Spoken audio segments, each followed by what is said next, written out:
यकीनन आपने मुझे इसमें याद किया।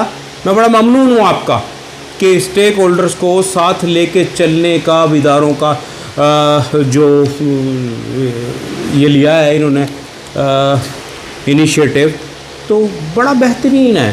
पर यकीनन मुझे इस बात का अफसोस है कि मैं इस मीटिंग में शिरकत ना कर सका, और अगर मुझे टेलीफोन कॉल भी आ जाती तो मैं जूम पे भी इसे अटेंड कर सकता था।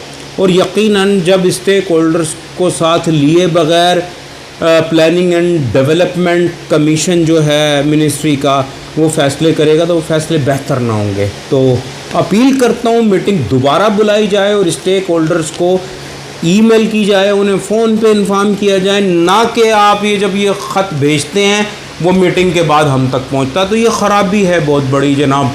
मकसद सिर्फ यही है कि मैं आपको इन्फॉर्म करूं। जज़ाकल्लाह खैर।